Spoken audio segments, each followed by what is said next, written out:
Good afternoon. I'm Susan Elliott, the news editor of Musical America, and this afternoon we're going to talk to Beth Morrison. Beth Morrison is the president and creative producer of Beth Morrison Projects, a company that she founded in 2006. Since then, the company has produced and/or commissioned countless groundbreaking works. Beth has been called an industry disruptor and tastemaker, so we thought we would spend some time picking her brain. Good afternoon, Beth. It's wonderful to have you. Wonderful to have you do one of these interviews with us. First of all, why don't you give us, the thumbnail version of Beth Morrison Projects so that we can sort of take it from there. Okay, sure. So I founded Beth Morrison Projects 15 years ago. I founded it with the express intent to sort of shake up the opera industry.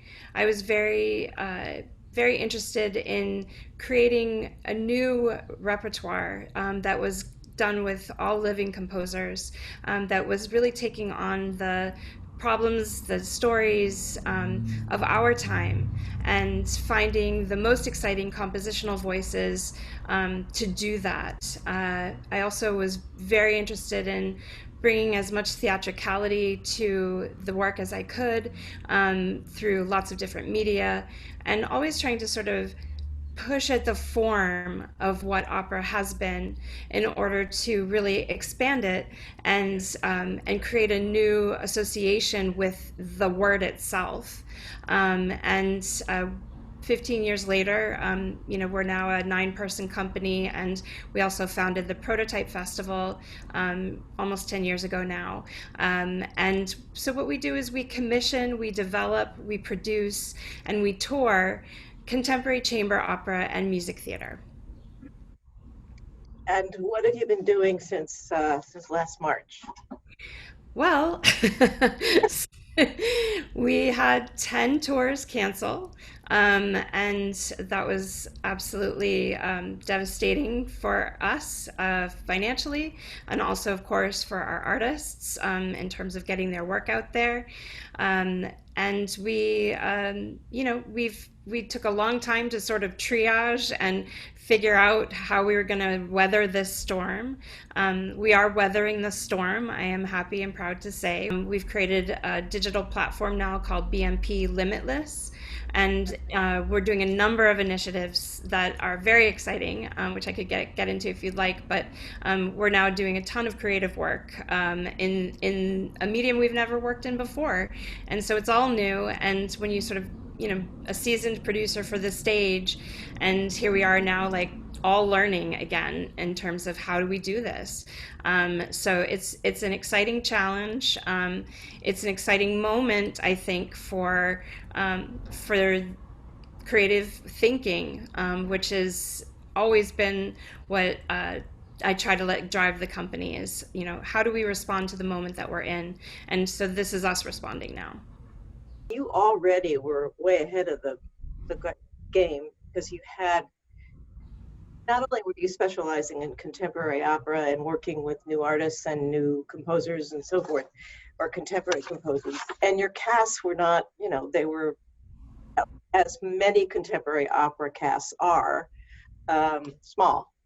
Yes. So out of necessity, we do chamber opera because it's just simply not possible for for a company of my size to take on a grand opera.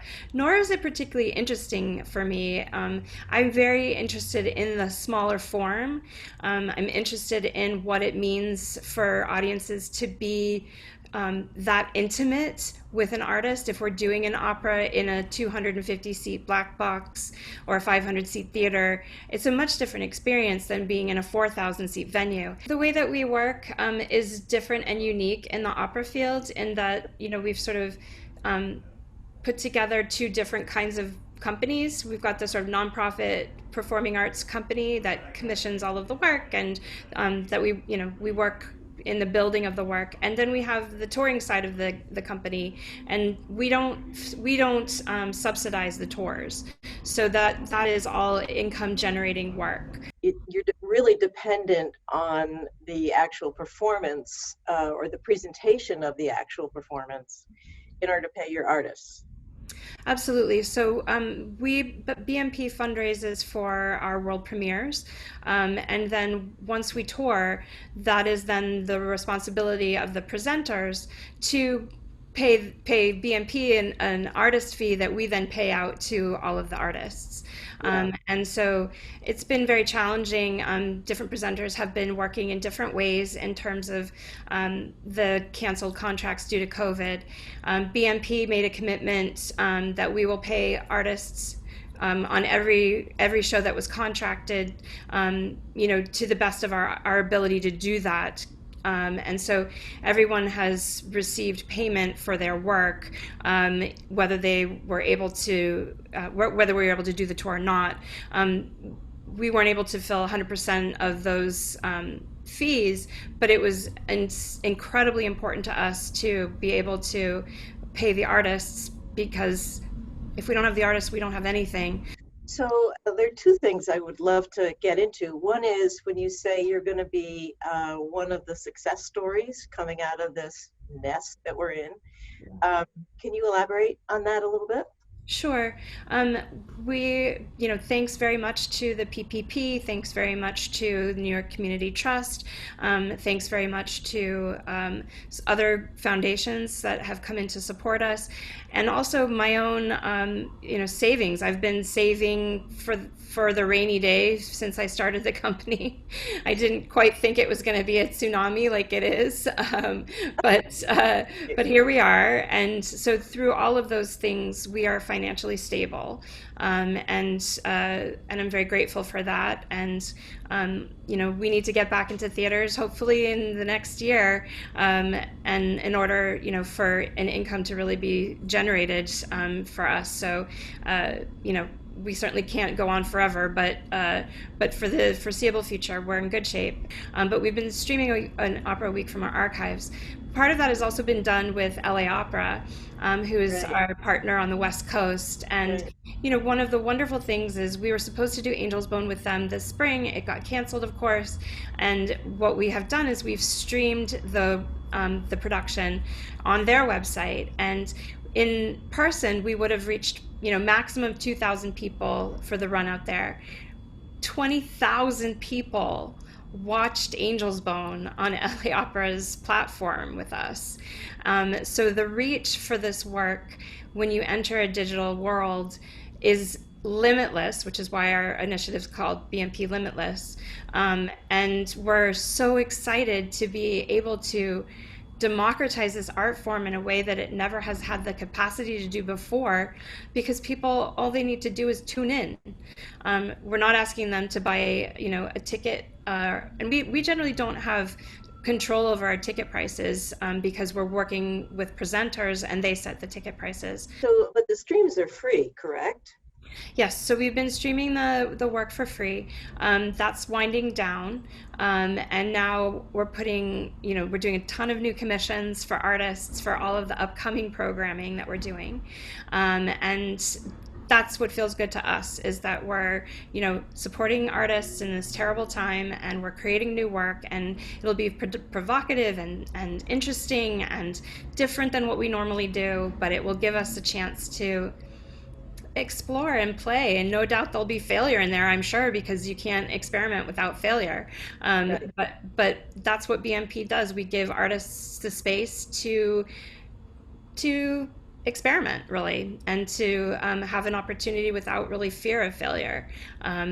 Because if we fail, well, we get back up and we'll try something else. The new work that you are creating is being done remotely with everybody on their computers. Yes.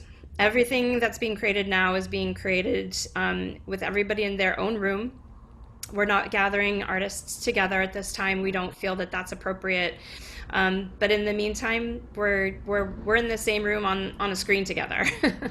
We have several different programs. So the first is speakeasies, and they're meant to be late night events. There's meant to be a lot of mystery around them. And so we're not really telling you all that much about it, except to say that grab a cocktail and come and join us. We've got some extraordinary artists that will be with us. And, take a risk and have an adventure. That's basically what the speakeasies are about. We're also doing music videos for that we're creating new with various arias from the repertoire of the canon that BMP has developed over the last 15 years. So Ah, we've engaged the artists for those shows, the visual artists, to create new music videos for arias. At the very end of the summer, beginning of fall, we're doing our sort of latest installment of a program that we started in 2009 called the 21C Liederabend.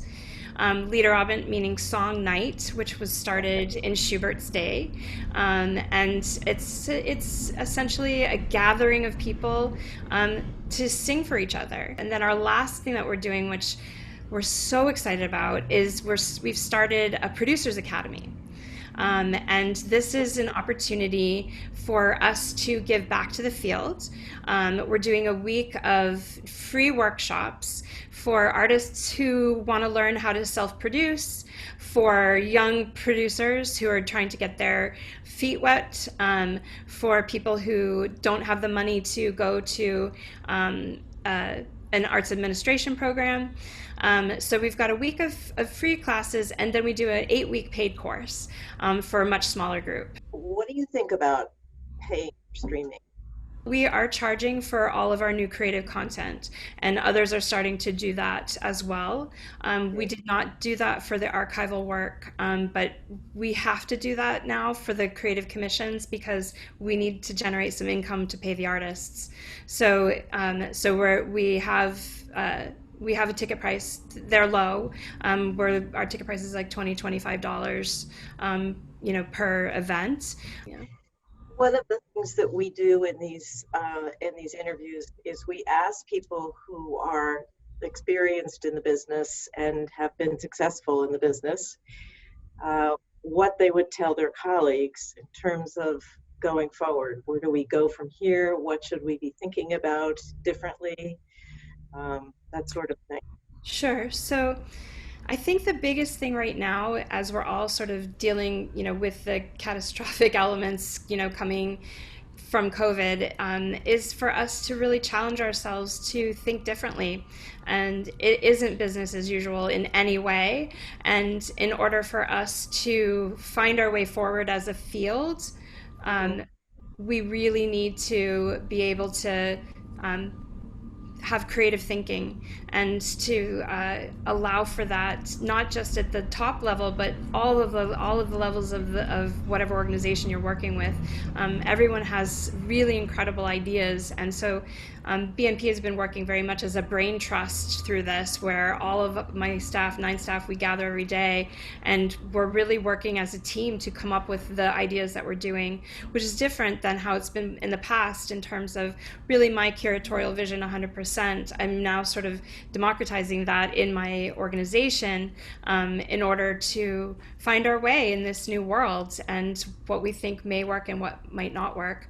And I also think, I just want to challenge, like in the wake of George Floyd and the incredible social uprising that we have had here, it's essential for us as stewards of a classical white art form, for those who are only doing the repertoire, and for us who are doing new work, it's essential for all of us to be commissioning Black artists, to be working with Black artists to create a systemic change that isn't about in any way tokenism, but is really looking at the fundamentals of how our industry works and how do we move it from being, in a really sort of white supremacist form to something quite different. And I think that that's the charge that I hope to give to myself, my organization, my board, and to everyone in the field.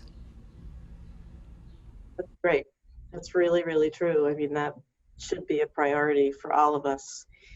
and this is the perfect opportunity. It's almost like starting with a clean slate, you know. Exactly. This is what I feel so so keenly, is that we have been in a moment of a reckoning. Things are fundamentally shifted and changed forever. It will never go back to what it was. So why don't we dream now a little together as an industry as to what didn't work and what can work and what should work and should be at the core of who we are as an industry. Now's the time. We have to do it together, and this is the moment. There has never been a moment like this. This is the moment to do that.